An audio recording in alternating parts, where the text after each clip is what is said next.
Good evening, everybody, and welcome to another edition of the Sports Exchange. My name is Scott Morganroth, along with my special edition here with Gene Deckerhoff, the legendary announcer for Florida State and the Tampa Bay Bucs. And Gene, thank you very much for being on the show. We appreciate it. Well, the Sports Exchange, I mean, this is pretty good company here now, Scott.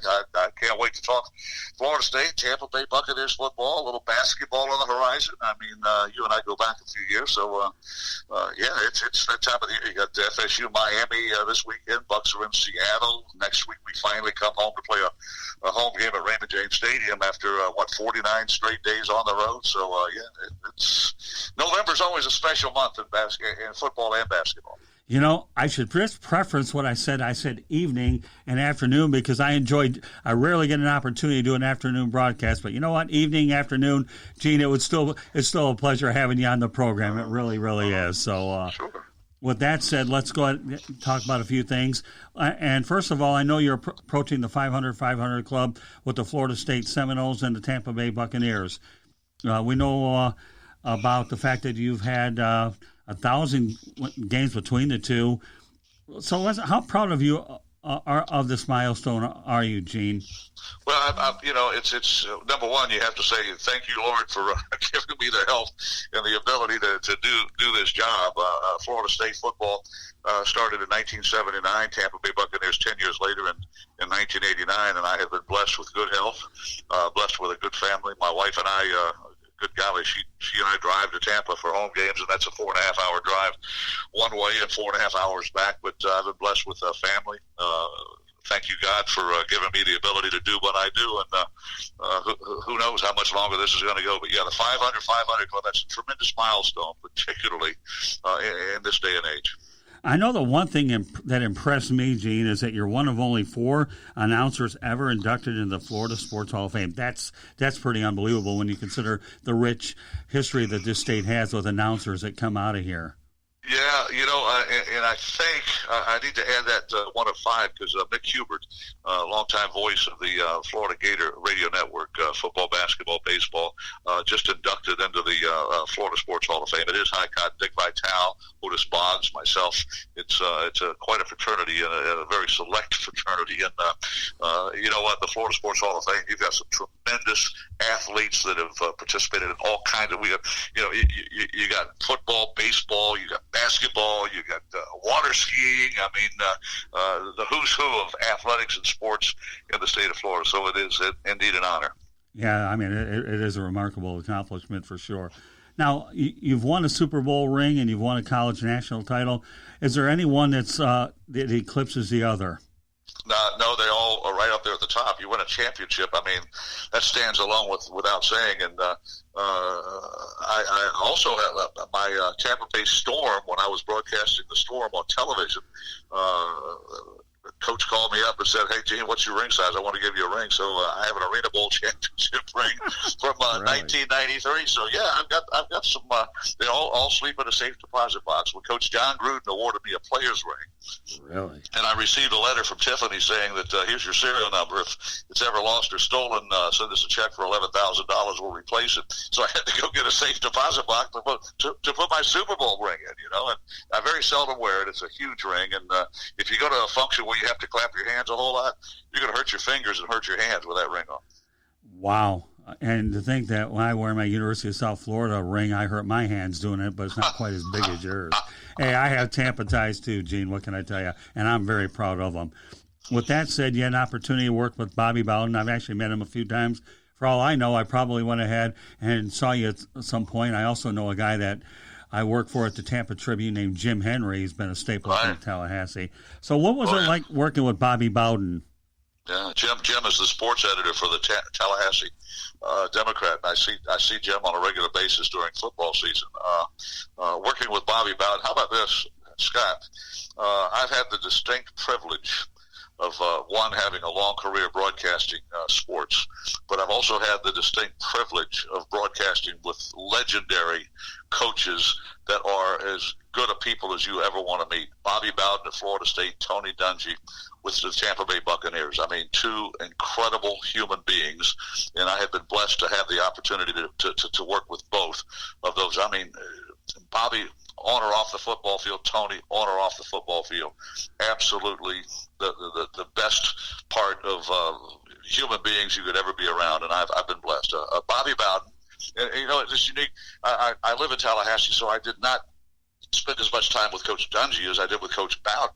Right. And I not only did I broadcast football games, but I produced his television show. I acted as talent on his television show, and I had a chance every TV station where we recorded Coach Bowden's television show was 17 and a half miles from Bobby's house.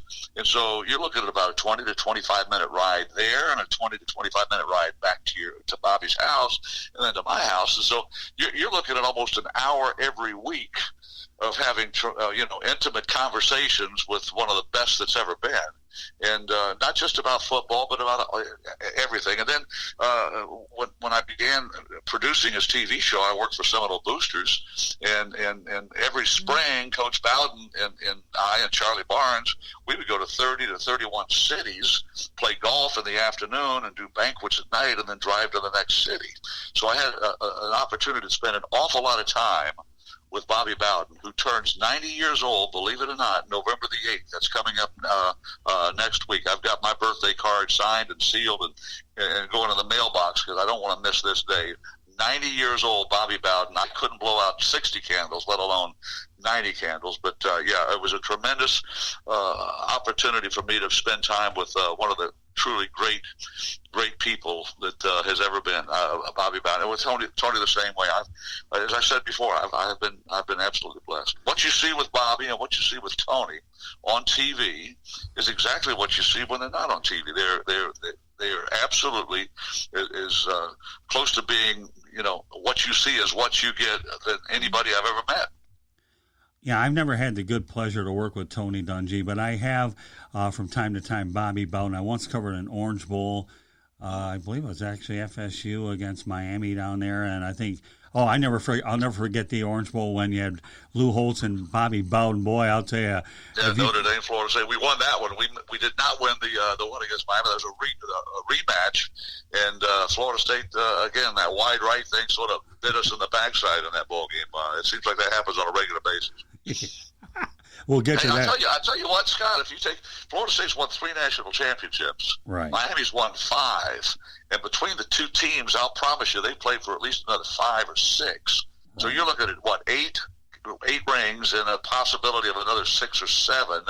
That's 15. And the Florida State-Miami series, which is happening this weekend, it's phenomenal when you think about these two programs and how successful they were in the 1970s, 1980s, the 1990s, and now with different coaches trying to get back to that level. FSU-Miami is one of the great rivalries. And it's like Bobby said back in the day. He says, on my tombstone, I wanted to read, at least I played Miami. And he did. We had some very frustrating drives after do his TV show after the FSU Miami game. I remember one in 1989, the first year that I broadcast Tampa Bay Buccaneer football, and Bobby had agreed. And not another coach would have ever done this, but he agreed to do his TV show anytime, day or night, so that I could make my Buccaneer assignment. And we went out. We did that show at 1 o'clock in the morning. The game was a prime time game, and when Coach and I put the microphones onto the TV studio about 1 o'clock, 1:30 in the morning, our ears were still ringing. That's how loud that game was. 1989, Florida State won that game, and if folks listening to the broadcast remember that 89 game, the thing that stands out is Dexter Carter had been tackled and a face mask grabbed and a 15-yard penalty tackle on a Miami Hurricane linebacker. And Dexter picked up the penalty flag and put it on the linebacker's helmet. And that'll stand out in my mind as long as I live. But, 89 was a good year. Florida State beat. And then back to Coach Bowden. There's not another head coach at any level of football that would agree to do his TV show at 1 or 2 o'clock in the morning, sometimes 3 in the morning, so his radio guy could go to a Buccaneer game or a pro game on Sunday afternoon. Wow. So it's just it's almost too good to be true. Thank you very much, Bobby Bowden. Wow, yeah, that's unbelievable. I want to talk about that 500 shortly. Yeah. I want to make sure we cover some key points first. Okay, you're under contract through 2020 with both Florida State and Tampa. How long do you want to broadcast? I mean, to me, as I was looking at your bio, you're a young 74. When I took pictures with you out in North Carolina, to me, you look fantastic. Yeah. Well, 74 is getting up there in years, and let's wait and see how it plays out.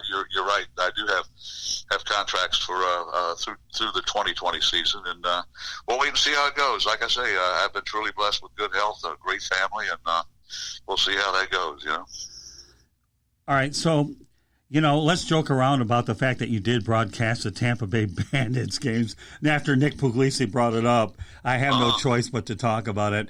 That all was all the fun the law allows. Steve Spurrier was my head coach, and we had some great times traveling with Coach. And he'd always Steve always wanted. Well, how come anybody wants to play in that Erectus stadium y'all have up in Tallahassee, Florida? And anyway, that's the old ball coach. We had some great time. Remember, that was before he became a head coach in college football. Right. He was head coach for Tampa Bay in the USFL. Right. John Bassett was a brilliant man, right. Canadian that had some great ideas and basically put together the United States Football League. And unfortunately, in his third year as the owner of the Tampa Bay Bandits and one of the main members of the executive committee of the USFL, he came down with brain cancer and fought it and did not win and passed. And without his leadership, the league abruptly folded. Right. And but those were 3 wonderful years of doing football games in the spring and the summer, working with my best friend in life, Vic Prinzi, who passed away in 1998. He and I also did broadcasts for the Florida State Seminoles, and Vic's not roommate, but teammate and best friend was Burt Reynolds, and Burt Reynolds was a part owner of the Tampa Bay franchise. And as a result, we both broadcast the game, spent time with Burt, and then that got me acquainted with the number one box office attraction in the world for 5-6 consecutive years. And I sent a letter to Burt when I started producing Coach Bowden's TV show. I said, Burt, great to see you at the it was the Tampa Bay Bandits, Arizona Wranglers, I believe, game. He had come over with an entourage from Hollywood and watched the game and did an interview with us at halftime. Everybody's waving to Burt at halftime, and I asked him if he'd be willing to do some work for Coach Bowden. He said, anything you need, Gino, let me know.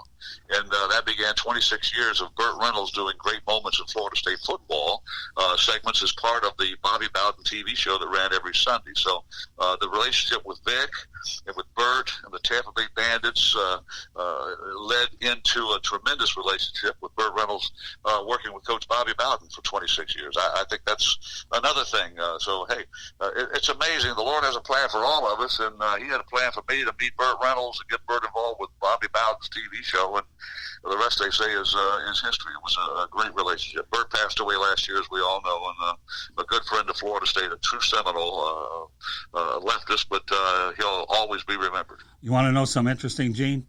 I actually was a young sports writer for a weekly paper in South Florida. I covered the Bandits for a few games and loved it. Wow. Yeah. No, I remember that. All the fun the law allows. Oh, my goodness. Are you kidding? Here, maybe this will impress you a little. I believe John Reeves was a quarterback, wasn't he?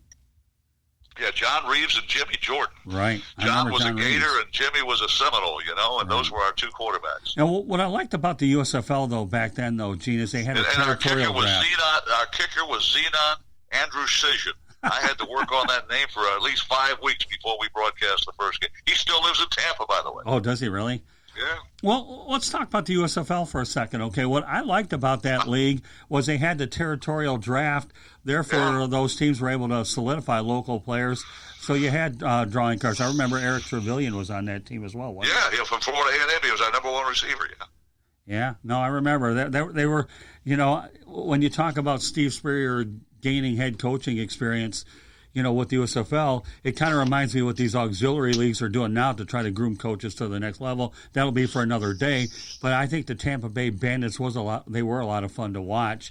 And it's ironic. Here I am talking to a guy right now. Okay, I've probably seen you 9 million times, but it took North Carolina in June for us to meet, only to see what we have in common. It's just unbelievable, isn't it? But nevertheless, they always say better late than never. So let's talk about legendary, iconic broadcasters. and I know we alluded to this earlier. I told you I was close to Ernie Harwell, who I viewed as